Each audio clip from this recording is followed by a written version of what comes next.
Well, in the summer of 2012, when I couldn't get any information from the Michigan State Police or Prosecutor Cooper, I wrote a letter to Sheriff Mike Bouchard and told him I would like to meet with his chief investigating officer. He left me a voicemail message and gave me the name and number of Lieutenant Gary Miller and indicated he would be happy to attend the meeting. When I contacted Lieutenant Miller, I told him that I didn't think it was necessary for the sheriff to be there. I just wanted to check on the status of the investigation.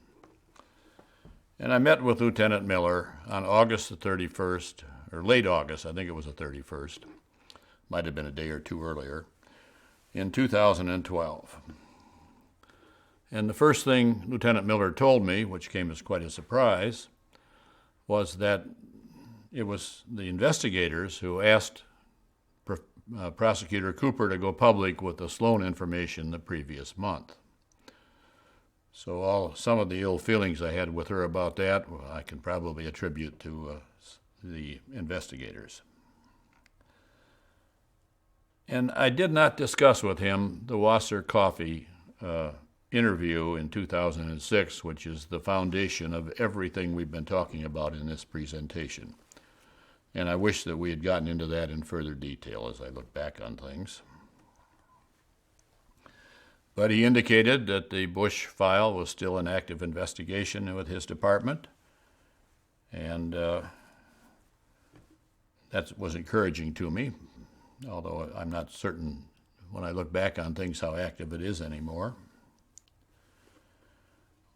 He told me initially that there was no match between the hairs and fibers on the 4 children, which I found is quite a surprise because that's directly contrary to everything in the Michigan State Police reports and what Moran and Williams had told Chris and I in January of 2010. I did understand they did not find any trace evidence match between the vent system on the Bush residence and these 4 children, but and hopefully that's what he was referring to. However, he did tell me that the modus operandi of the perpetrators of these crimes was the same, and he thought that was the best basis for treating all 4 victims as the subject of one culprit. And that conforms with the information that the investigators told me on March the 21st, 1977, when Prosecutor Patterson was stopping cars on all the major streets to see if Tim was in the car. The modus operandi was the same. Children abducted in prominent places, held for several days. Those 4 children were held for a total of 32 days.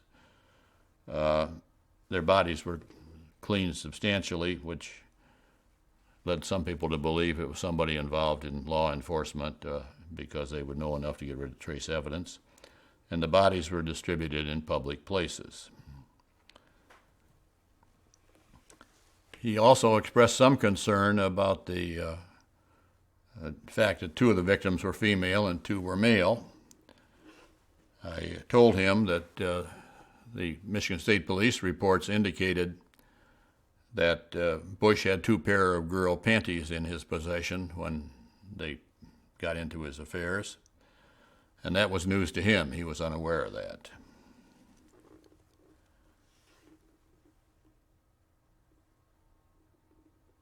But I was pleased to find out they were still working on the case. He did tell me that a separate Michigan State police officer had been assigned to each kid to see if they could trace down on each victim. We exchanged a lot of common information. But they seemed particularly concerned about the Charles Bush request for witness protection for his nephews. And of course, I told them the only information I had on that was what was in the FBI reports, and I expressed similar interest in why anybody would make that request. But I was pleased to find out they were still looking, and I was pleased to have that discussion with Lieutenant Miller. When I finished that discussion, I had a great concern, as I've had for some time, and we're going to get into it also in this presentation, to reestablish communication between Oakland County and Wayne County. And I spoke with Inspector Williams about that. He was originally a sergeant, became an inspector when he went to work in Wayne County. And I said, should you call him or should he call you? And Corey said, I would rather he call me. And then he made an interesting side note. He said, and I'm not even sure I can talk to him until I have permission from my boss, Prosecutor Worthy. And we're going to get into this in much greater detail about this interagency failure to communicate.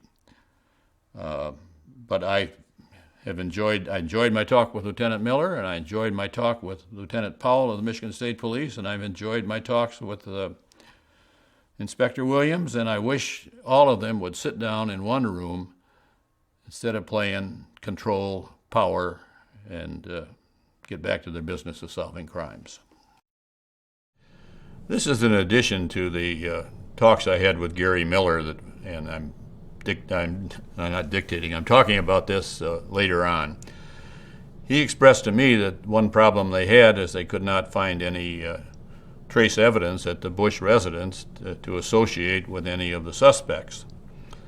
And I had forgotten at that time to remind him that on March the 19th, 1977, somebody saw Christopher Bush up north with some boys.